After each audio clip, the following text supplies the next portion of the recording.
আপনি চেষ্টাও করেছেন না। আমাদের মাননীয় স্পিকার মহোদয় আপনাকে বলার সুযোগ দিয়েছে, আপনিও বলেছিলেন যে in stipulated time I will try to finish my job.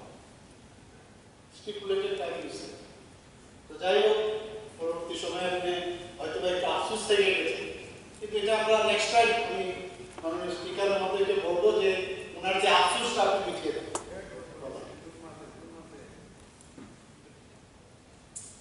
3 বছরের মধ্যে দিবে যে পরিসংখ্যান, সেটা হচ্ছে 2021-22 আমাদের 2079.97 এবং 2022-23 আমাদের 3126.28 এবং 2023-24 এবার আদিতে রাখা হয়েছে 5338.67। এফআরবিএম আমরা সবসময় বলি, সবাই বলছে আরে এত লোন নিচ্ছে কি হবে। আমরা তো concern, we are the representative of the people. আমাদের দায়বদ্ধতা থাকে এমন যেন না হয় যে এখানে ওই এটার একটা ব্যাংক্রাপ্টি হয়ে যায়, সেটা হবে। এফআরবিএম আইন অনুযায়ী যে ফিসক্যাল ঘাটতির যে লক্ষ্যমাত্রা এবং তার অর্জন, সেটা আমরা দেখছি যে এতে এই যে এফআরবিএম এর যে স্ট্যাটাস, সেটা দেখলে বোঝা যায় এই সরকারের তার অর্থনৈতিক অবস্থাটা কি। You know better than I am sure. তো এই অবস্থার মধ্যে ত্রিপুরা এই যে রাজস্ব সর্বমূল্যের পার্থক্য এই এফআরবিএম কিন্তু দেখা যায়। সেখানে যদি আমি সরলভাবে বলি যে একটি নির্দিষ্ট সময়কালে সাধারণত একটি বছরে ব্যয় যখন সরকার কর্তৃক প্রাপ্ত রাজস্বের পার্থক্যকে ছাপিয়ে যায়, সেই অঙ্ককে সূচিত করে, তাই তো? কাজে সেখানে দেখা গেছে যে আমাদের fiscal deficit target percentage of GST 2021-22 আমাদের টার্গেট ছিল 4.50%, এবং সেটা ফিসক্যাল ডেফিসিট যেটা ডিফারেন্স আমি বললাম, সেখানে দেখা গেল আমাদের 0.94%, অর্থাৎ যেটা আমরা ভাবছি তার থেকে কিন্তু অনেক বেটার পজিশন 2020-21 কথা হচ্ছে। 2022-23 আমরা ধরে নিয়েছি যে 4.00%, সেখানে গিয়ে ফিসক্যাল ডেফিসিট হলো গিয়ে অনলি 1.6। 22-23 যেটা আদি করে আমরা রেখেছি এখন 3.50, এবং পরবর্তী সময় দেখা গেল সেটা 3.70, মানে সবসময় কিন্তু যেটা টার্গেট তার থেকে অনেক কম।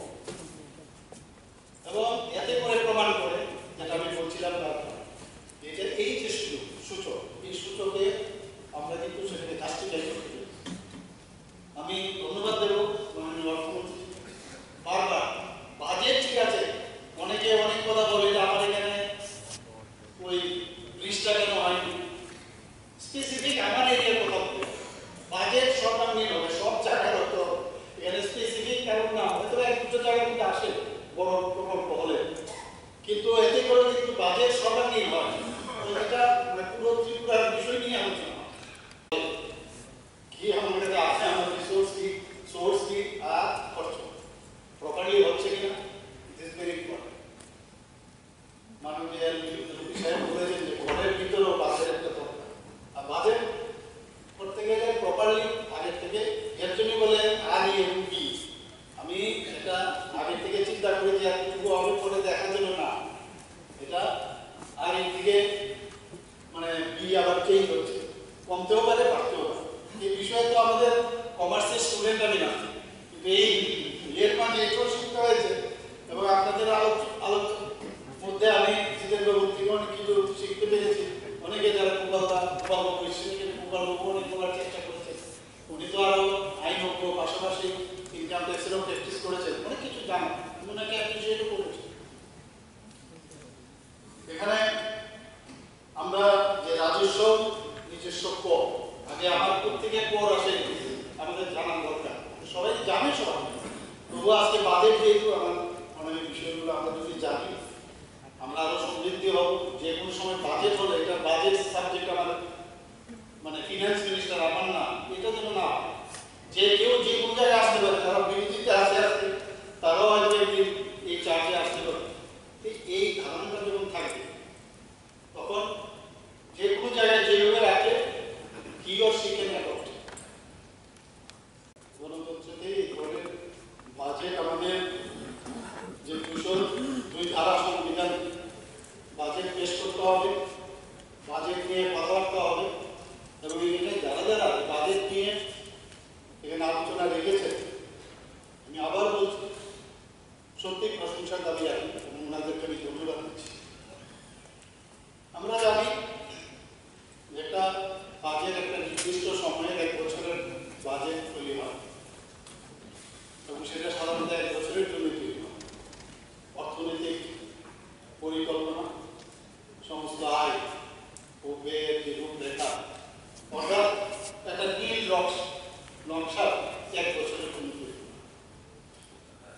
এবং এই বাজেট একটা ব্যক্তিবর্গ, ব্যবসা প্রতিষ্ঠান এবং সর্বোপরি সরকারের যে ফিসক্যাল যে দায়বদ্ধতা, সেই ব্যয়ের অগ্রাধিকার এবং তথ্যের যে আলোকে যে অর্থনৈতিক সিদ্ধান্ত ফিনান্স ডিপার্টমেন্ট থেকে নেওয়া হয় এবং সেটাও আজকে এখানে গত 1 মার্চ আমরা সেটা এখানে আমাদের সরকারের তরফ থেকে করা হয়েছে। এখানে আমরা জানি যে 1 মার্চ সেখানে আমাদের এলপি সাহেব অনেকগুলো প্রশ্ন করেছে, সবকটি প্রশ্নের উত্তর আমার দেওয়া সম্ভব নয়, যদি আমার এই আনসারের মধ্যে চলে আসে ভালো। এখানে একটা প্রশ্ন আপনি করেছিলেন যে বাজেটটা এত মানে 1 মার্চ একটা প্রশ্ন আমি জানি না কিভাবে আমি বুঝতে পেরেছি। আমি বেতন ব্যয়ের জন্য মজুরি, পেনশন, সুদ প্রদান এবং ভর্তুকি, সামাজিক পেনশন, জানেন যে আমরা সামাজিক পেনশন একটা আমরা ভারত ত্রিপুরার মধ্যে আমরা সামাজিক পেনশন 2 লাখ টাকা করে দিচ্ছি,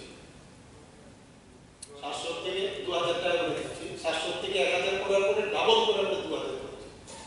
এবং আমি দিল্লিতেও যখন একটা মিটিংয়ে আমি কথাটা কিন্তু আমি বলেছি ছিলাম, সবাই বলছে আর এটা কি করে সম্ভব, ভারতবর্ষের তাও নেই, তোমরা 2000 করে দিচ্ছ, এখানে বেকারদের দেওয়া যায় কিনা একটা প্রশ্ন উঠেছে, বেকারদের এই ধরনের বাধা দেওয়া যায়, সেটা তো একটা প্রশ্ন। কিন্তু যেটা আমি বললাম যে আমাদের এখানে সামাজিক বাধা বিভিন্ন যেসব আমাদের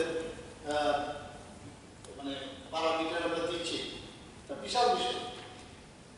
এবং অফিস চালানোর নানাবিধ খরচ, অফিস আমরা যাই কিন্তু খরচ কোথা থেকে আসবে সেগুলো এই বাজেটের মধ্যে থাকে। লোকাল বডি গ্র্যান্ট, স্থানীয় সংস্থাগুলোতে প্রদত্ত শেয়ার অফ ট্যাক্সেস রক্ষণাবেক্ষণ, বিদ্যুৎ, স্টাইপেন্ড, বিধায়ক এলাকা উন্নয়ন প্রকল্প, নির্বাচন সংক্রান্ত ব্যয় এবং স্বাবলম্বন ইত্যাদি। মাননীয় অধ্যক্ষ মহোদয়, ক্যাপিটাল এক্সপেন্ডিচার এটা খুবই ইম্পর্টেন্ট। আমরা বারবার বলছি ক্যাপিটাল, মাননীয় প্রধানমন্ত্রী বারবার বলেন যে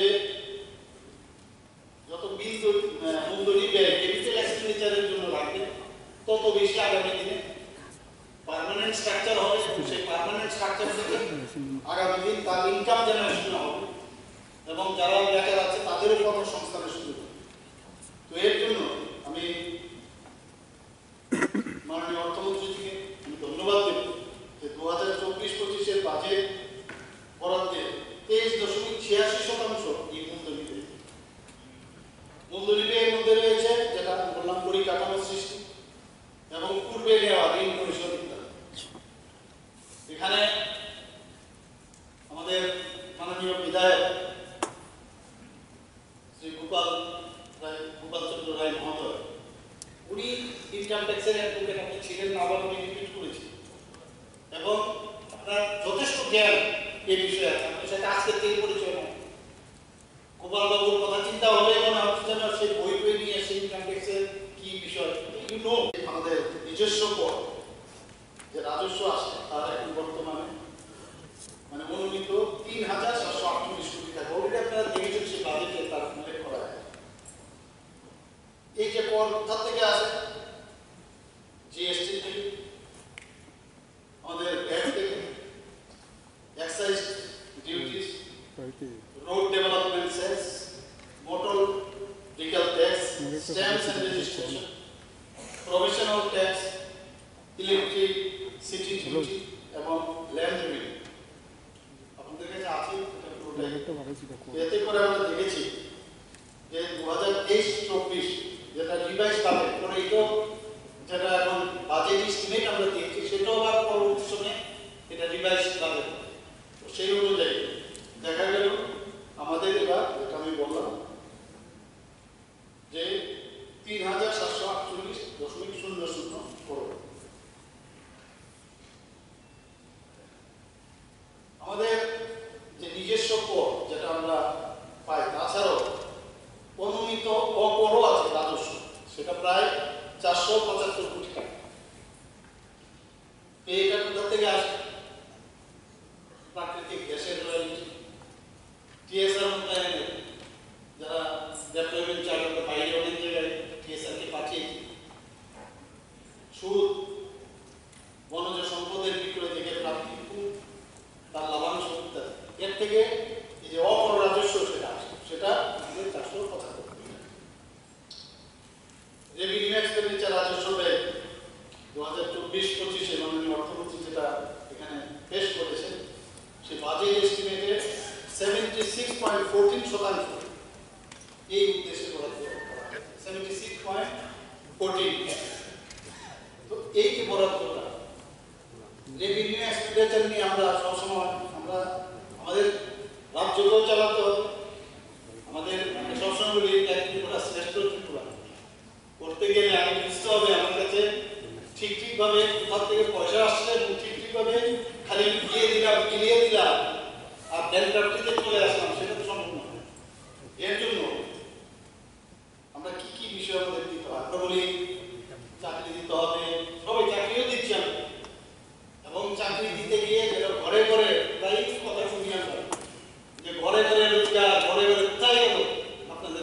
আমরা তো দিচ্ছি বিষয়ে আমাদের মাননীয় মন্ত্রী আরো বিস্তরভাবে কিন্তু আলোচনা করেছেন গত বিধানসভার মধ্যে কোথায় কোথায় কিভাবে আমরা চাকরিও দিয়েছি, আবার কোন জায়গার মধ্যে আমরা ঘরে ঘরে একটু আগে বলারও চেষ্টা করেছেন, যদিও আগের তুলনায় সেভাবে রেডি ছিল না, তারপরেও বলেছেন একই জিনিস যদি বারবার বলা হয় বা যে কোনো জিনিসটার পক্ষে সম্ভব হয় না। দীর্ঘমেয়াদী যে সম্পদের অধিগ্রহণ হয়, নির্মাণ এবং উন্নতিকরণ হয় এবং তাতে করে লং টার্মে আমাদের এবং তাতে করে বিনিয়োগ যার উদ্দেশ্য উৎপাদনশীলতা বৃদ্ধি, কর্মদক্ষতার উন্নয়ন এবং কর্মকাণ্ডের বিস্তার।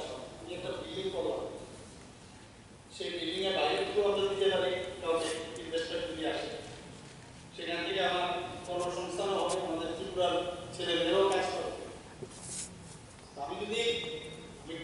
আমি ইনফ্রাস্ট্রাকচার ডেভেলপ না করি কোথায় গিয়ে ডেভেলপ পাবলিক বা পদ্ধতি আমাদের মানে ইনভেস্টার সে ত্রিপুরারই হোক বাইরের থেকেই হোক বা গভর্নমেন্টও করতে পারে, ইনফ্রাস্ট্রাকচার তো লাগে।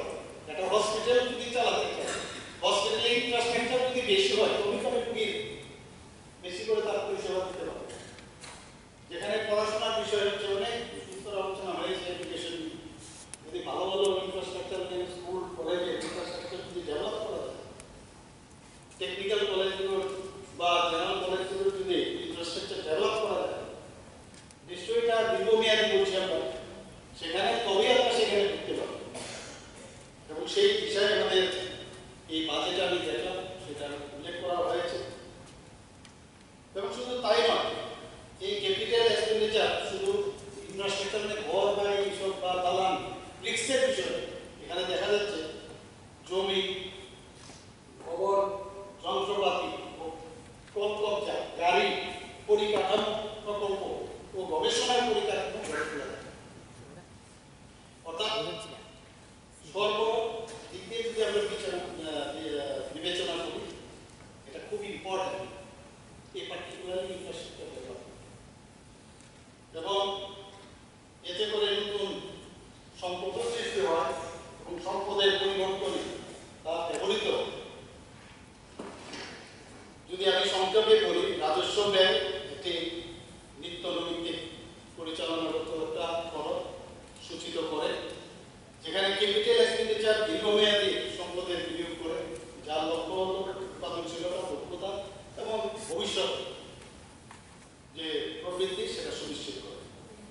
এই দুই প্রকার ব্যয়ের পার্থক্য যেটা আমরা নিরূপণ আমরা করি অর্থনৈতিক পরিকল্পনা, বাজেট প্রস্তুতি, প্রতিষ্ঠানের সামগ্রিক আর্থিক স্বাস্থ্য ও দীর্ঘমেয়াদী নীতি নির্ধারণের জন্য একটুকুই পাই।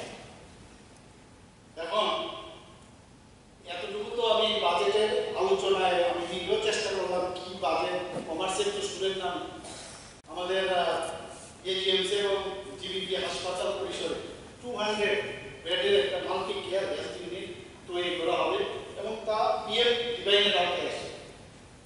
মানে অলরেডি এটা কিন্তু প্রায় 700 কোটি টাকার মতো, 700 কোটির উপরে দেওয়া হয়েছে। এর মধ্যে একটা পার্ট আমি করছি, তো আরেকটা দেওয়া হচ্ছে বিশ্রামগঞ্জের এখানে, সেটা হচ্ছে de addiction centre. De addiction centre সেটাও দেওয়া হবে। ডেন্টাল কলেজের জন্য 200 কোটি টাকা রাখা হয়েছে তার মধ্যে। তো আমি সব মিলিয়ে আমি দেখলাম যে এই বাজেট আমার কাছে খুবই ভালো লেগেছে এবং এই বাজেট সর্বস্তরের মানুষের কথা মাথায় রেখে এই বাজেটটা হয়েছে এবং যেখানে ফিসক্যাল ডেফিসিটের যে বিষয়টা আছে এই 3 বছরে আমি দিয়েছি। আমি আশা করি 2024-25-এর যেটা রেখেছে সেটাও তার লিমিটেশনের মধ্যে থাকবে এবং এরপরেও যখন আমাদের আরও কিছু আমাদের ডেভেলপমেন্টের বিষয় আমার সব কিছু একদম 100% হবে সেটা হবার অবকাশ নেই। আমি এর জন্য আমি এইরকম একটা সুন্দর সর্বাঙ্গীন যে একটা বাজেট আমাদের মাননীয় অর্থমন্ত্রী শ্রী প্রণজিৎ সিংহ রায় পেশ করেছেন 1 তারিখ মার্চে, আমি তার পূর্ণ সমর্থন করছি এবং এখানে যারাই উপস্থিত আছে সবাইকে আমার একটা অনুরোধ থাকবে এই বাজেটকে আপনারা সমর্থন করুন। সবাইকে অসংখ্য ধন্যবাদ। আমাদের মাননীয় প্রাক্তন স্বাস্থ্যমন্ত্রী এবং বিধায়ক শ্রী সুদীপ রায় বর্মন কোনোদিন আমাকে বাজেট নিয়ে জিজ্ঞেস করে, আমাকে খালি জিজ্ঞেস করেছে আমি আসবো তোমার এখানে ডিলিটমেন্টের জন্য, যে একটা নতুন সাবজেক্ট আমার যখন পড়ছি আর কি দেখা যাক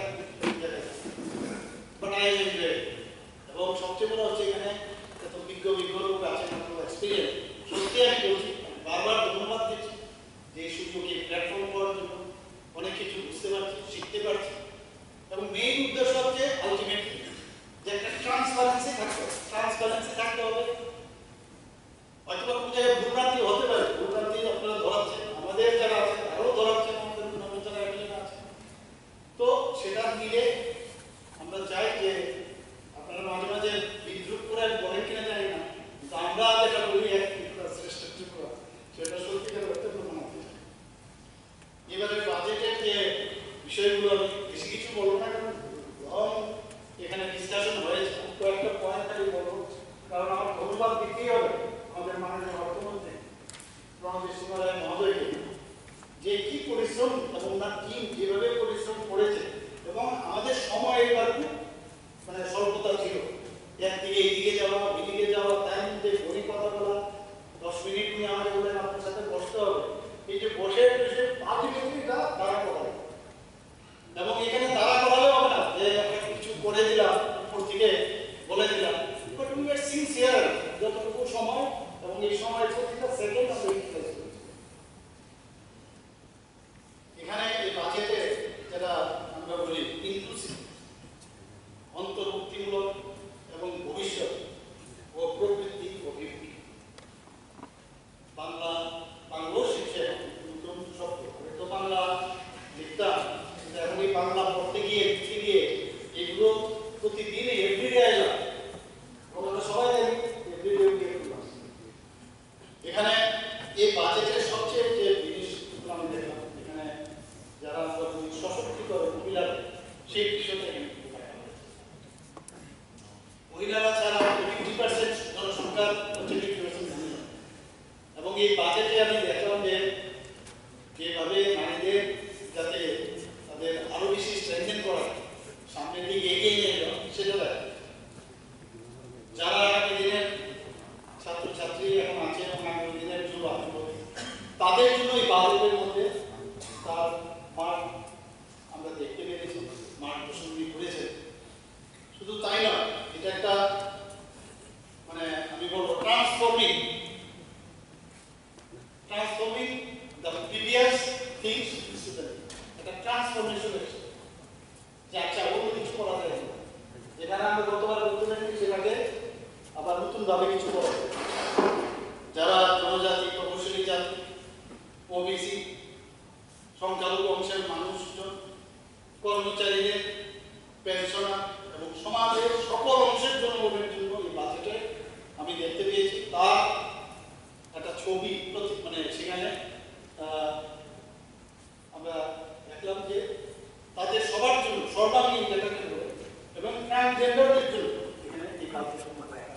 তাদেরও যাতে সুবিধা হয় সেই ব্যাপারটা নিয়ে আসা।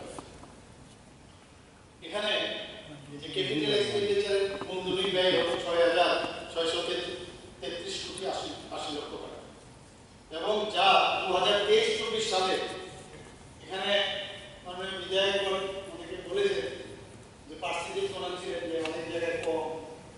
আমি কিছু কিছু জায়গায় কম আছে বলছি না, কিন্তু সবসময় আমি যদি সব কটাই বাড়াতে থাকি, আমার তো অলরেডি ক্যাপিটাল এক্সপেন্ডিচার যদি এখন আমার হয়ে গেছে এই জায়গায় বা, তাহলে এখানে আবার কেন ক্যাপিটাল এক্সপেন্ডিচার আমি বাড়াবো? সেখানে তো ন্যাচারালি আমি বাজেটটা এখানে করার অন্য খাতে আমি সেটাকে বাড়াবো। 4 বছরের জন্য 2,000 কোটি টাকা উনি সংস্থান রেখেছেন। তাতে করে প্রতিটি বিধানসভা কেন্দ্রে 30 কিলোমিটার নতুন সড়ক, অন্যান্য আমাদের তো আছে, মানে অন্যান্য যেসব আইডিএফ বা যা যা যাই থাকুক আমাদের, মানে প্রধানমন্ত্রী গ্রামীণ সড়ক যোজনায় যাই, কিন্তু তুমি আলাদাভাবে আমাদের স্টেট বাজেট থেকে রেখেছে 30 কিলোমিটার আপনার এলাকার মধ্যে আপনি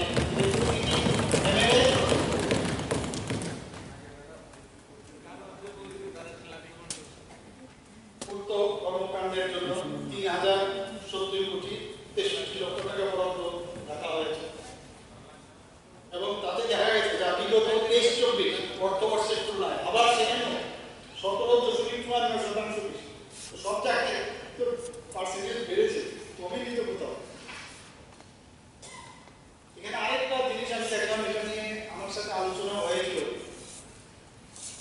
যে অনেক জায়গায় অনেক আধিকারিকদের সাথে কথা বলেছি, অনেক মিনিস্টার সাথে কথা বলেছি যে আমাদের এখানে অনেক বিল্ডিং আছে যেগুলো প্রপারলি ইউজ হয় সরকারি, এবং সেইটাকে বা জায়গা বিল্ডিং না, মানে জায়গা আছে যেগুলো ঠিকঠাকভাবে ইউটিলাইজ হয়, আমি সেটাকে একটা, কারণ আমাদের অনেক লোক বাইরে থেকে আসে, আমরাও করতে পারি, তো আমাদের যেহেতু এখন ল্যান্ড ব্যাংক কিন্তু কমে গেছে, খুব কম, এর জন্য আমরা ল্যান্ড ব্যাংক যাতে হয়, আমরা বুঝতে পারি না কোথায় কাকে দেবো, যেগুলো আছে এগুলো প্রায় ইউটিলাইজ হয়ে গেছে।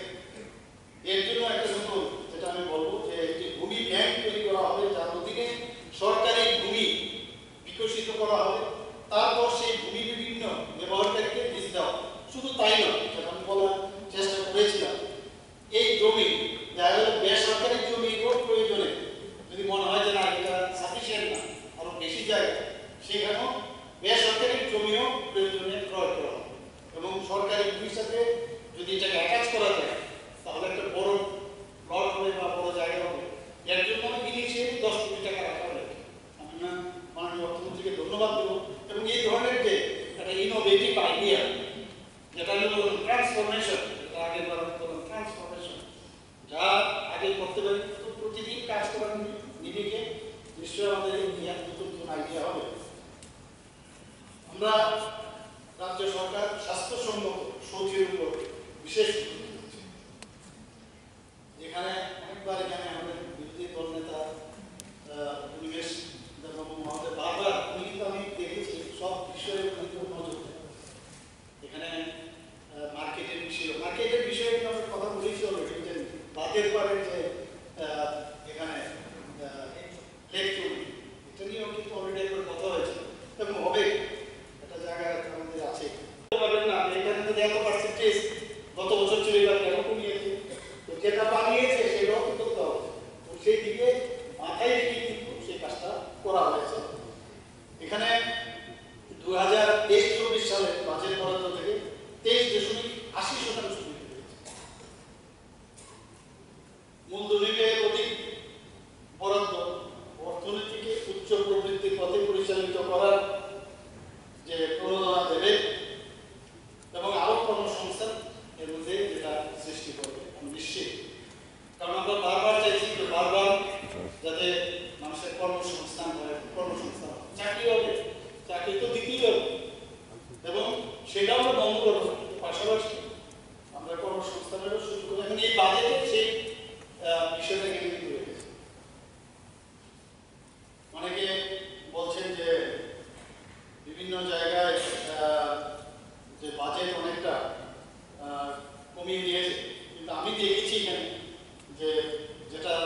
উন্নয়ন ক্ষেত্র, শিক্ষা, কর্মসংস্থান সৃষ্টি, মূলধনী ব্যয়, ট্রাইবাল সাব প্ল্যান, এর মধ্যে অনেক বেশি কিন্তু এমফাসাইজ করা হয়েছে এই বাজেটে।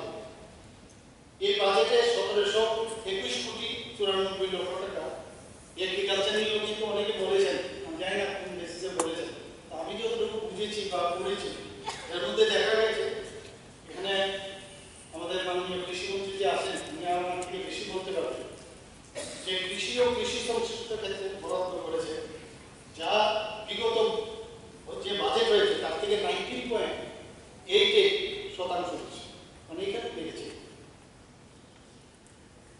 এখানে রাজ্য সরকার জনজাতি ভাই বোনদের উন্নয়নে ট্রাইবাল সাব প্ল্যানের অধীনে সর্বমোট বিকাশের বরাদ্দ 39.93%। এই বাজেট শিক্ষাক্ষেত্রে 5,508,63,00,000 টাকা বরাদ্দ করেছে, যা 2023-24 বর্ষ থেকে 11.54%। এইখানে শিক্ষাক্ষেত্রে আমাদের প্রায়োরিটি সেক্টর, তো সেখানেও দেখা গেছে যে কোনো অবস্থায় মানে অনেকে দাবি করেন সেখানে আমাদের মানে কলেজ স্কুল করতে হবে, কলেজ করতে হবে, এটা তো রেখেছে পাবে। আমাদের 21টি মাধ্যমিক স্তরের স্কুলের জন্য নতুন ভবন নির্মাণ করা হবে RIDF এর ফান্ডিং থেকে এবং কত 123.78 কোটি টাকা। সেখানেও সংস্থা আমরা যে স্কুল আমাদের মাধ্যমিক স্তরে সেই স্কুল বিল্ডিং করা হবে।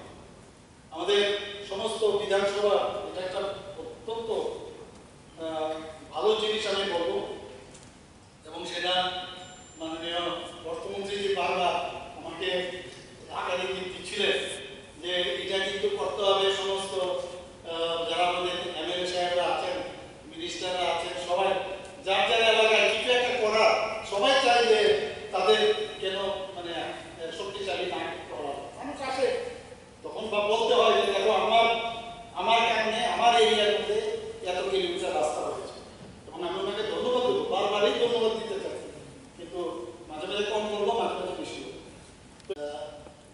সাজেশনগুলো আমরা নেব নিশ্চয়ই, এবং যদি দেখা যায় এফেক্টিভ এবং পবিত্র বিধানসভা বলছি, এখানে যদি আমরা মানুষের জন্য কথা না বলি, মানুষের জন্য চিন্তা না করি, রাজনীতি হবে এটা তো ঠিক আছে, কিন্তু কাজগুলো যদি করে ফেলি এর মধ্যে রাজনীতি ঠিক আছে।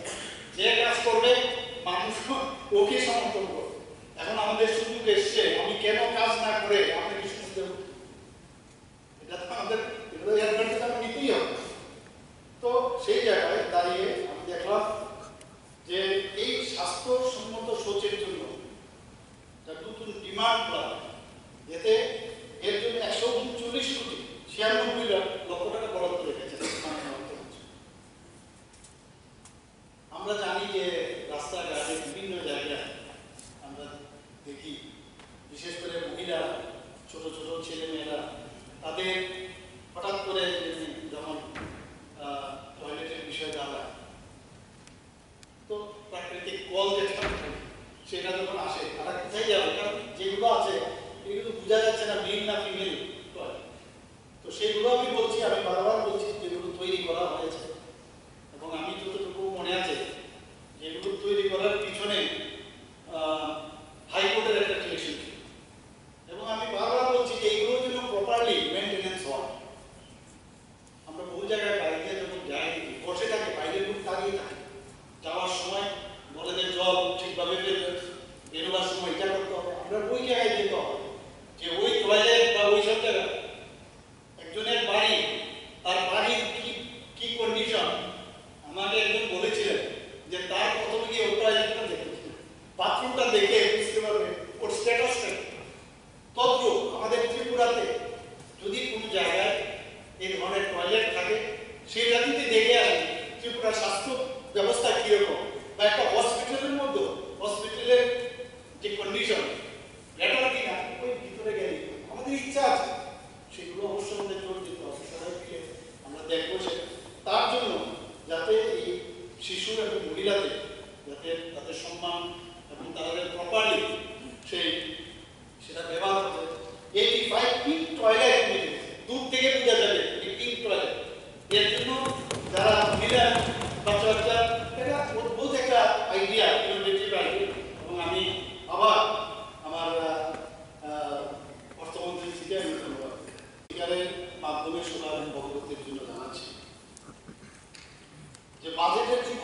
নির্দিষ্ট দিনের প্রচলন কিন্তু আসলে নেই। আগেকার সময়ে ব্রিটিশ শাসনে বাজেট পেশ হতো আকাশে পেত বিকেল 5টা এবং তা চলতে থাকে 1999 সালে। আমাদের শ্রদ্ধেয় প্রধানমন্ত্রী শ্রদ্ধেয় এবং স্বর্গীয় প্রধানমন্ত্রী শ্রী অটল বিহারী বাজপেয়ী সময় থেকে তার সকাল 11টায় পেশ করা। যখন শ্রী অরুণ জেটলিজি অর্থমন্ত্রী ছিলেন, অর্থাৎ 2017 সাল থেকে 28শে ফেব্রুয়ারি বদলে 1 ফেব্রুয়ারি থেকে বাজেট পেশ করা হয়। আমাদের মধ্যে যখন এটা ঘোষণা হয়েছে আমরা আরেকটা কি হলো প্রধানমন্ত্রী তখন দেখে এসেছি গঠিত বাজেট হয়, এটা তো কি মুশকিল হলো এক সম্পর্কে আমরা বোঝার চেষ্টা করলাম কি লাভ। এবং আমাদের মাননীয় প্রধানমন্ত্রী যশস্বী প্রধানমন্ত্রী নরেন্দ্র মোদী প্রতিটা যখন কোনো ডিসিশন নেন সেই ডিসিশনগুলো সত্যিই আমি দেখি পরবর্তী সময়ে মানে মানুষের এবং একটা দেশ চালাতে গেলে রাজ্য চালাতে গেলে সত্যি তার মানে ঠিকভাবে উন্নীত দেন এবং এতে করে যে অ্যাডভান্স যে প্ল্যানিং সেটা করা যেতে পারে। এই প্রসঙ্গে আমি বলতে চাই যে অবশ্যই এটা এই প্রশংসা করতে হয়। এই ধরনের বাজেট আমাদের কিছুদিন আগে দেখেছেন যে সেন্ট্রাল এই বাজেট পেশ হয়েছে। বাজেট মানে অন্তর্বর্তী যে একটা বাজেট সেখানে হয়েছে, তাতে করে আমাদের একটা সরকারের যে প্রাথমিক অনুমান ইত্যাদি সম্বন্ধে একটা সম্যক ধারণা কিন্তু আমাদের চলে আসে এবং একদিন দেখা গেছে আমরা আমাদের বাজেটগুলো আমরা করতে পারি। এবং যদিও আমরা কেন্দ্রীয় সরকারের যে ভোট অন অ্যাকাউন্ট হওয়ার পরে আমরা যে বাজেট এখানে করতে পেরেছি তার জন্য আমি অর্থ দপ্তরকে এবং অর্থমন্ত্রীকে আমি অবশ্যই ধন্যবাদ জানাবো এবং এর জন্য পুরো টিম প্রশংসার দাবি রাখে। তাই আগামী বছরে 1 এপ্রিল 2024 থেকে ডেভেলপমেন্টের যে কাজ আমরা খুব সুন্দরভাবে সেটা